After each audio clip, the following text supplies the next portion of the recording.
Hello friends, स्वागत है आप सभी का अपने यूट्यूब चैनल एजुकेशन बालक पर। हमने क्लास 12th की बायो शुरू की थी। हमने प्रथम लेसन पढ़ा था आवर्तबीजी पादपों में लैंगिक जनन। तो देखिए, हमने आवर्तबीजी पादपों में दो प्रकार के जनन पढ़े, अलैंगिक जनन और लैंगिक जनन। अलैंगिक जनन में हमने कायिक जनन को मुख्यतः पढ़ा था और लैंगिक जनन में हमने पुष्प को पढ़ा था।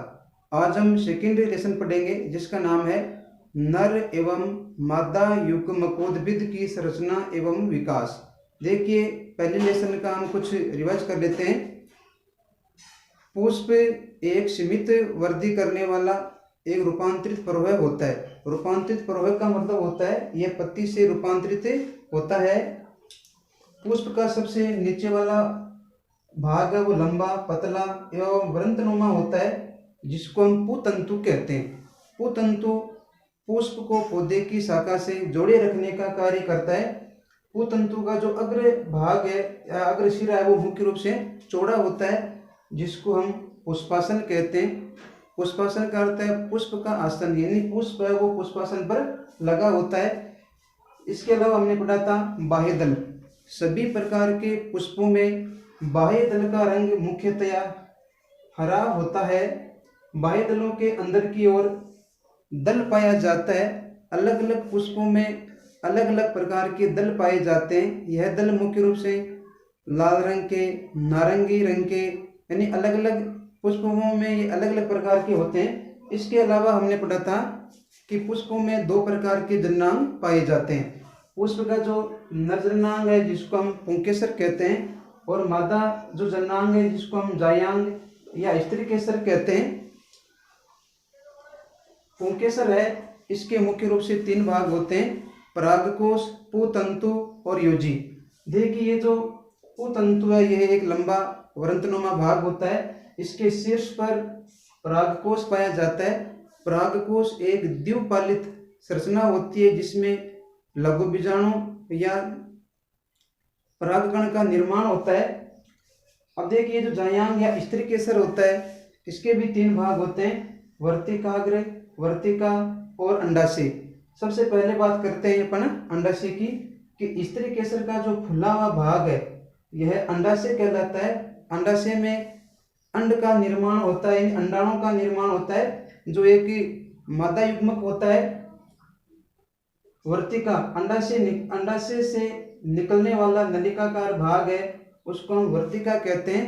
वर्तिका मुख्य रूप से वर्तिकाग्र को पुष्प से बाहर निकालने का कार्य करती है। इसके साथ वर्तिका मुख्य रूप से पराग नलिका बनाने में भी सहायक होती है। अगला भाग है वर्तिकाग्र। वर्तिकाग्र वर्तिका से ऊपर पाया जाने वाला एक गांठदार भाग है जो पराग कणों को ग्रहण करता है। तो देखिए, पुष्प में दो जननांग पाए जाते हैं। पहला है पुंकेसर जिसको हम नर जननांग कहते हैं, और दूसरा है जायांग या स्त्री केसर जिसे हम मादा जननांग कहते हैं। अब देखिए, जो परागकोश है इसके बारे में हम डिटेल से पढ़ेंगे। हमारा जो इस पार्ट का पहला टॉपिक है जिसका नाम है नर युग्मोद्भिद की संरचना एवं विकास। नर युग्मकोद्भिद की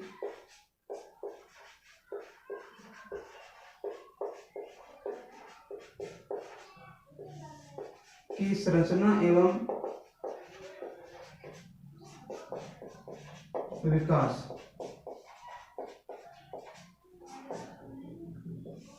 देखिए, इसमें हम पढ़ेंगे पुंकेसर। आवर्तबीजी पादपों में पुंकेसर नर जननांग भाग होता है जिसे हम लघु बीजाणु पर्ण भी कहते हैं। तो आवर्तबीजी पादपों में जो नर जननांग भाग है उसको हम क्या बोलते हैं? पुंकेसर कहते हैं। पुंकेसर को लघु बीजाणु पर्ण भी कहते हैं। ये जो पुंकेसर होता है या लघु बीजाणु पर्ण है, इसके मुख्यतः तीन भाग होते हैं। पहला भाग है पुतंतु, दूसरा है योजी और तीसरा भाग है परागकोश। अब देखिए हम इसका डायग्राम बनाते हैं। देखिए ये जो पुंकेसर या लघु बीजाणुकरण है, इसके 3 भाग होते हैं। पहला भाग है पुतंतु, दूसरा योजी, तीसरा परागकोश। देखिए सबसे पहले हम बात करते हैं पुतंतु की। पुतंतु पुंकेसर का लंबा वृंतनुमा भाग होता है, जिसके शीर्ष पर मुख्य रूप से परागकोश पाया जाता है। देखिए आपको यहाँ पर डायग्राम में यहाँ से लगाकर यहाँ तक जो भाग दिखाई दे रहा है उसको हम क्या बोलते हैं? पुतंतु। तो पुतंतु क्या हो गया? पुतंतु पुंकेसर का लंबा पतला वृंतनुमा भाग होता है, जिसके शीर्ष पर परागकोश पाया जाता है। दूसरा भाग है योजी। योजी एक प्रकार का बंधे उत्तक है। बंधे उत्तक का अर्थ है इसमें किसी भी प्रकार का कोशिका विभाजन नहीं पाया जाता है। यह परागकोश की दोनों पालियों के मध्य स्थित होता है। यानी जो योजी होता है, ये जो परागकोश आपको दिखाई दे रहा है, परागकोश की दोनों पालियों को आपस में जोड़े रखने का कार्य योजी करता है। तीसरा भाग है परागकोश। परागकोश एक द्विपालित रचना होती है, जिसमें मुख्य रूप से 2 लघु बीजाणुधानियां पाई जाती है। यानी परागकोश एक द्विपालित रचना होती है, जिसमें 2 लघु बीजाणुधानियां पाई जाती है। यानी प्रत्येक पाली में 2 लघु बीजाणुधानियां पाई जाती है। यदि इसको में से काटते हैं तो आपको ऐसा डायग्राम दिखाई देगा। तो परागकोश एक द्विपालित रचना होती है, प्रत्येक पाली में 2 लघु बीजाणुधानियां पाई जाती है। यानी एक तो पाली ये हो गई और दूसरी पाली ये हो गई। तो देखिए कुल यदि लघु बीजाणुधानियों की बात करें तो कितनी होती है? 4। तो परागकोश एक द्विपालित रचना होती है, प्रत्येक पाली में 2 लघु बीजाणुधानियां पाई जाती है। यदि हम टोटल लघु बीजाणुधानियों की बात करें तो टोटल होती है 4। लेकिन जो मालवेसी कुल के पादप होते हैं, जैसे भिंडी है, गुड़हल है, उसमें परागकोश एक पालित होता है, लेकिन लघु बीजाणुधानियां कितनी होती है? 2। तो देखिए इसका हम दोबारा रिवाइज कर लेते हैं। जो पुंकेसर या लघु बीजाणुकरण होते हैं, इसके 3 भाग होते हैं। पहला हो गया पुतंतु, दूसरा हो गया योजी और तीसरा हो गया परागकोश। देखिए पुतंतु क्या है? पुतंतु पुंकेसर का लंबा वृंतनुमा भाग होता है, जिसके शीर्ष पर परागकोश पाया जाता है। दूसरा भाग है योजी। योजी एक प्रकार का बंधे उत्तक होता है, अर्थात इनमें किसी भी प्रकार का कोशिका विभाजन नहीं होता है। यह परागकोश की दोनों पालियों के मध्य स्थित होता है। यानी परागकोश की दोनों पालियों को आपस में जोड़े रखने का कार्य करता है। तीसरा भाग हो गया परागकोश।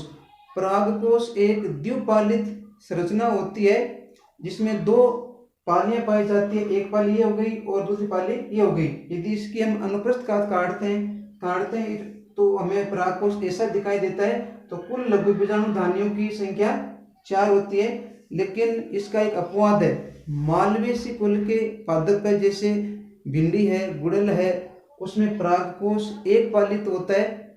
यदि लघु बीजाणुधानियों की बात करें तो 2 पाई जाती है। अब हम बात करते हैं परागकोश की संरचना की।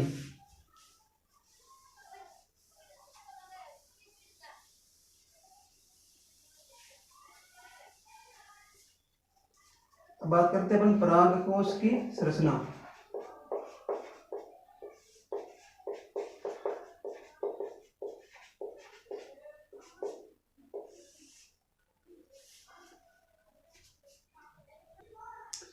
देखिए परागकोश के बाहर की ओर एक भित्ति या आवरण पाया जाता है, जिसको हम बाह्य त्वचा कहते हैं। बाह्य त्वचा जिन कोशिकाओं की बनी होती है, उसमें कुछ कोशिकीय परिवर्तन होता है। कोशिकीय परिवर्तन होने से इसमें मुख्य रूप से 4 परागपुटों का निर्माण होता है। परागपुटों का निर्माण होता है। ये जो कोशिकाएं होती है, इनकी जो हाइपोडर्मल कोशिकाएं होती है, इनकी कोशिकाएं मुख्य रूप से आकार में बड़ी हो जाती है, जिसके कारण इसमें पाया जाने वाला जो कोशिका द्रव्य है वो सघन यानी गाढ़ा होता है। इसमें एक विशेष प्रकार की कोशिका पाई जाती है, जिसको हम परपस्व कोशिकाएं कहते हैं। परपस्व कोशिकाओं में विभेदन होता है, और विभेदन होने के कारण मुख्य रूप से ये 2 भागों में बढ़ जाती है। पहला है प्राथमिक भित्तीय कोशिकाएं और दूसरा है प्राथमिक बीजाणुजन कोशिका। प्राथमिक भित्तीय कोशिका से परागकोश की भित्ति का निर्माण होता है। परागकोश की भित्ति के 4 स्तर पाए जाते हैं। पहला भाग है बाह्य त्वचा, दूसरा है अंतःस्थितियम, तीसरा है मध्य परत और चौथा है टेपिटम। इसको अपन बाद में अलग अलग से पढ़ेंगे, थोड़ा हम इसको इस चार्ट के द्वारा समझने का प्रयास करेंगे। दूसरा है प्राथमिक बीजाणुजन कोशिका। प्राथमिक बीजाणुजन कोशिका से बीजाणुजन कोशिकाएं बनती हैं और बीजाणुजन कोशिकाओं से लघु बीजाणु मात्र कोशिका यानी बीजाणु मात्र कोशिका का निर्माण होता है। और ये जो बीजाणु मात्र कोशिका है यह मुख्य रूप से परागकण का निर्माण करता है और परागकण एक नर युग्मक होता है। तो देखिए ये जो पूरी की पूरी स्ट्रक्चर आपको दिखाई दे रही है ये परागकोश की है। तो देखिए एक बार दोबारा रिवाइज कर लेते हैं कि परागकोश के बाहर की ओर एक आवरण पाया जाता है, उस आवरण को हम बाह्य त्वचा कहते हैं। बाह्य त्वचा जिन कोशिकाओं से बनी होती है उनमें कुछ कोशिकीय परिवर्तन होता है। यहाँ पर हम विभेदन की बात नहीं करते हैं। तो देखिए ये जो पूरा का पूरा परागकोश है इसमें मुख्य रूप से 4 परागपुटों का निर्माण होता है, जिसके कारण इनके ऊपर जो कोशिकाएं पाई जाती है यानी हाइपोडर्मल कोशिकाओं में से कुछ कोशिकाएं आकार में बड़ी हो जाती है। इनका जो कोशिका द्रव्य है वो मुख्य रूप से सघन यानी गाढ़ा हो जाता है। इसमें एक विशेष प्रकार की कोशिका बनती है जिसको हम परपुष्प कोशिकाएं कहते हैं। परपुष्प कोशिकाओं में मुख्य रूप से विभेदन होता है और विभेदन होने से 2 प्रकार की कोशिकाएं बनती है। पहली बनती है प्राथमिक भित्तीय कोशिका और दूसरी बनती है प्राथमिक बीजाणुजन कोशिका। प्राथमिक भित्तीय कोशिका से परागकोश भित्ति बनती है और परागकोश की जो भित्ति होती है उसमें 4 परतें पाई जाती है। पहली परत है बाह्य त्वचा, दूसरी है अंतःस्थितियम, तीसरी है मध्य परत और चौथी है टेपिटम और दूसरी है प्राथमिक बीजाणुजन कोशिका। प्राथमिक बीजाणुजन कोशिका से बीजाणुजन कोशिकाएं बनती है, बीजाणुजन कोशिका से बीजाणु मात्र कोशिका बनती है और बीजाणु मात्र कोशिका से परागकणों का निर्माण होता है और परागकण एक नर युग्मक होता है। तो चलिए अब अपन बात करते हैं परागकोश की भित्ति की। परागकोश भित्ति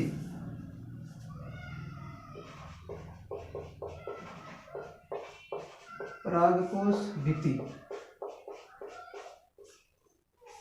देखिए यहाँ पर अपन एक डायग्राम बनाते हैं।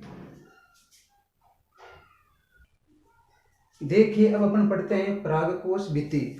परागकोश भित्ति का निर्माण प्राथमिक भित्तीय कोशिका से होता है। परागकोश भित्ति के मुख्य रूप से 4 स्तर यानी 4 परतें होती है। पहली परत है बाह्य त्वचा, दूसरी परत है अंतःस्थितियम, तीसरी परत है मध्य परत और चौथी परत है टेपिटम। तो देखिए सबसे पहले अपन बात करते हैं बाह्य त्वचा की। जैसे कि नाम से ही यहाँ प्रतीत हो रहा है कि यह परागकोश की सबसे बाहर की ओर एकल रूप में पाई जाने वाली परत होती है जिसको हम बाह्य त्वचा कहते हैं। बाह्य त्वचा मुख्य रूप से ये जो परागकोश की भित्ति होती है इसको सुरक्षा प्रदान करती है, यानी परागकोश के बाहर की ओर पाई जाने वाली एकल परत को हम बाह्य त्वचा कहते हैं। बाह्य त्वचा मुख्य रूप से इसकी सुरक्षा करती है। दूसरी परत है अंतःस्थितियम। तो देखिए यहाँ पर डायग्राम में आपको दिखाया गया है कि बाह्य त्वचा के नीचे ठीक दिखाई देने वाली एकल परत को हम अंतःस्थितियम कहते हैं। इनकी कोशिकाओं में एल्फा सेलुलोज की देखिए इनकी जो यहाँ पर सेल्स दिखाई दे रही है इन सेल्स में एल्फा सेलुलोज की यू आकार की रेशेदार पट्टियों का जमाव हो जाता है और ये आर्द्रता ग्राही होते हैं, नमी को सोखने वाली होती है। तो देखिए अंतःस्थितियम क्या हो गया कि बाह्य त्वचा के अंदर की ओर पाई जाने वाली एकल परत को हम अंतःस्थितियम कहते हैं।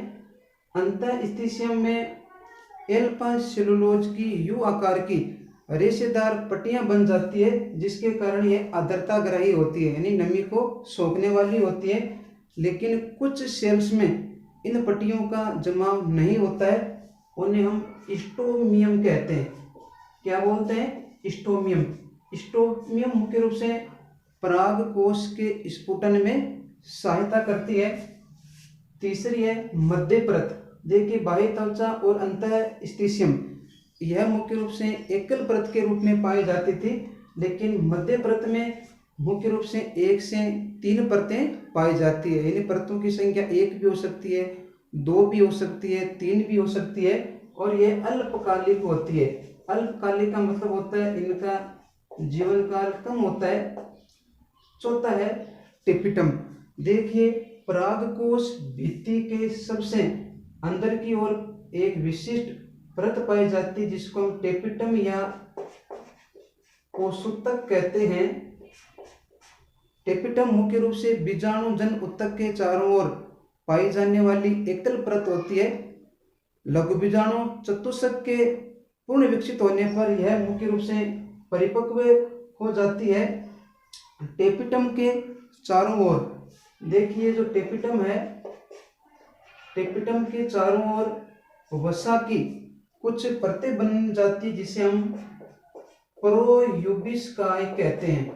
क्या बोलते हैं? प्रोयूबिस्काई। और प्रोयूबिस्काई में भी एक परत का जमा हो जाता है जिसको हम बोलते हैं स्पोरोकोलेनिन। स्पोरोकोलेनिन स्पोरोकोलेनिन मुख्य रूप से जो परागकण होते हैं इनके बाह्य चोल का निर्माण करता है। तो देखिए टेपिटम या कोषोतक क्या हो गया कि परागकोश भित्ति के अंदर की ओर पाई जाने वाली एक विशिष्ट एकल परत को हम टेपिटम या कोषोतक कहते हैं। ये जो टेपिटम है यह मुख्य रूप से बीजाणु जन उत्तक के चारों ओर एकल परत के रूप में पाई जाती है। टेपिटम की जो कोशिकाएं होती है उन पर वसा की कुछ गोलाकार संरचनाएं बन जाती है जिसे हम प्रोयूबिस्काई कहते हैं। और प्रोयूबिस्काई पर एक कठोर पदार्थ स्पोरोकोलेनिन का जमाव हो जाता है जिसके कारण प्रोयूबिस्काई यूबिस्काई में परिवर्तित हो जाता है। और यूबिस्काई मुख्य रूप से जो परागकण होता है इनकी बाह्य चोल का निर्माण करता है। अब देखिए कई बार एग्जाम में पूछते हैं टेपिटम के कार्य। तो टेपिटम के क्या कार्य हो गया कि टेपिटम परागकोशों को पोषण उपलब्ध करवाने का कार्य करती है। तो परागकोश का काम क्या हो गया, टेपिटम के क्या कार्य हो गए? टेपिटम परागकोशों को पोषण उपलब्ध करवाने का कार्य करता है। अब देखिए आवर्तबीजी पादपों में टेपिटम मुख्य रूप से 2 प्रकार का होता है। पहला जो टेपिटम जिसका नाम है स्रावी और दूसरे का नाम है अम्बीबीय। तो देखिए अम्बीबीय जो टेपिटम होता है यह मुख्य रूप से परागकणों विकसित हो रहे जो परागकण होते हैं उनको पोषण उपलब्ध करवाता है, जबकि स्रावी या ग्रंथिल जो टेपिटम होता है यह मुख्य रूप से परागकणों की बाह्य चोल का निर्माण करती है। तो देखिए परागकोश भित्ति की कितनी परत होती है? 4। पहली परत हो गई बाह्य त्वचा, दूसरी हो गई अंतःस्थिशियम, तीसरी हो गई मध्य परत और चौथी हो गई टेपिटम। देखिए एक बार इसका हम रिवाइज कर लेते हैं। तो बाह्य त्वचा क्या हो गई? परागकोश के बाहर की ओर पाई जाने वाली एकल परत को हम बाह्य त्वचा कहते हैं। बाह्य त्वचा परागकोश की जो भित्ति होती है उसकी सुरक्षा करती है। अब देखिए बाह्य त्वचा के ठीक अंदर की ओर एकल परत पाई जाती है जिसको हम अंतःस्थिशियम कहते हैं। अंतःस्थिशियम की कोशिकाओं में एल्फा सेलुलोज की यू आकार की पट्टियां बन जाती है जिसके कारण यह आर्द्रताग्राही होते हैं, आर्द्रता को नमी को सोखती है। लेकिन कुछ प्लांट्स ऐसे होते हैं या कुछ पादप ऐसे होते हैं जिनमें इन पट्टियों का जमाव नहीं होता है जिसे हम स्टोमियम कहते हैं। परागकोशों का जो स्फुटन है वो मुख्य रूप से स्टोमियम के द्वारा ही होता है। तीसरी परत है मध्य परत। देखिए बाह्य त्वचा और अंतःस्थिशियम में परतों की संख्या 1 थी, लेकिन मध्य परत में परतों की संख्या 1 भी हो सकती है, 2 भी हो सकती है और 3 भी हो सकती है। यह अल्पकालिक होती है, कहने का मतलब इनका जीवन काल कम होता है। चौथा है टेपिटम जिसे हम कोषोतक भी कहते हैं। तो परागकोश भित्ति के अंदर की ओर पाई जाने वाली विशिष्ट परत को हम टेपिटम या कोषोतक कहते हैं। यह बीजाणु जन उत्तक के चारों ओर एकल परत के रूप में पाई जाती है और चतुष्फलकीय चतुष्क के विकसित होने पर यह भी पूर्णतया पक जाती है यानी परिपक्व हो जाती है। तो टेपिटम की जो कोशिकाएं होती है उन पर वसीय प्रकृति की गोलाकार संरचना बन जाती है जिसे हम प्रोयूबिस्काई कहते हैं। और प्रोयूबिस्काई पर एक कठोर पदार्थ स्पोरोपोलेनिन का जमाव हो जाता है जिसे हम यूबिस्काई कहते हैं। और यह यूबिस्काई मुख्य रूप से जो परागकण होते हैं इनके बाह्य चोल का निर्माण करता है। अब देखो कई बार पूछते हैं टेपिटम के कार्य। तो टेपिटम मुख्य रूप से पराग कोश को पोषण उपलब्ध करवाने का कार्य करता है। और परागकोश दो प्रकार का टेपिटम दो प्रकार का होता है। एक तो मैंने बताया अभी अम्बीबीय, दूसरा मैंने बताया स्रावी या ग्रंथिल। अम्बीबीय टेपिटम मुख्य रूप से विकासशील भ्रूणपोष को पोषण उपलब्ध करवाता है, जबकि जो स्रावी या ग्रंथिल टेपिटम होता है यह मुख्य रूप से परागकणों की जो बाह्य चोल होती है उसका निर्माण करती है। अब हम पढ़ेंगे बीजाणुजन उत्तक कोशिकाएं।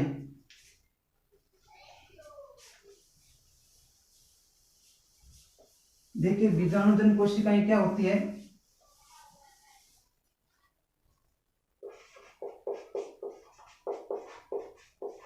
बीजाणुजन कोशिकाएं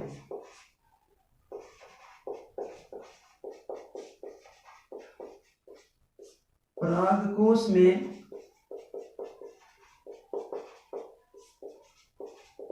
परागकोश भित्ति द्वारा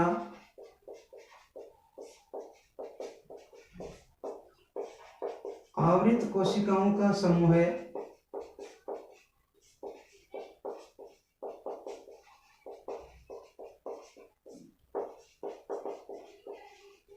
बीजाणुजन कोशिकाएं कहलाती है। तो आपको एग्जाम में पूछा जा सकता है कि बीजाणुजन कोशिकाएं किसे कहते हैं। तो क्या है ये, परागकोश में परागकोश भित्ति द्वारा आवृत कोशिकाओं का जो समूह है वो बीजाणुजन कोशिकाएं कहलाती है।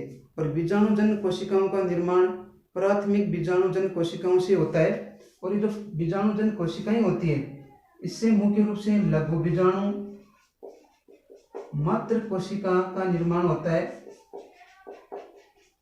और लघु बीजाणु जो ये मात्र सेल्स होती है इसमें अर्धसूत्री विभाजन होता है। और अर्धसूत्री विभाजन के फलस्वरूप मुख्य रूप से परागकणों का निर्माण होता है। परागकण यानी नरयुग्म का निर्माण होता है। प्यारे विद्यार्थियों, मेरा ये वीडियो आपको कैसा लगा? यदि ये वीडियो अच्छा लगा तो इसे लाइक कीजिए, सब्सक्राइब कीजिए और बेल आइकन का बटन दबाइए ताकि आने वाला वीडियो आपको सबसे पहले प्राप्त हो। धन्यवाद।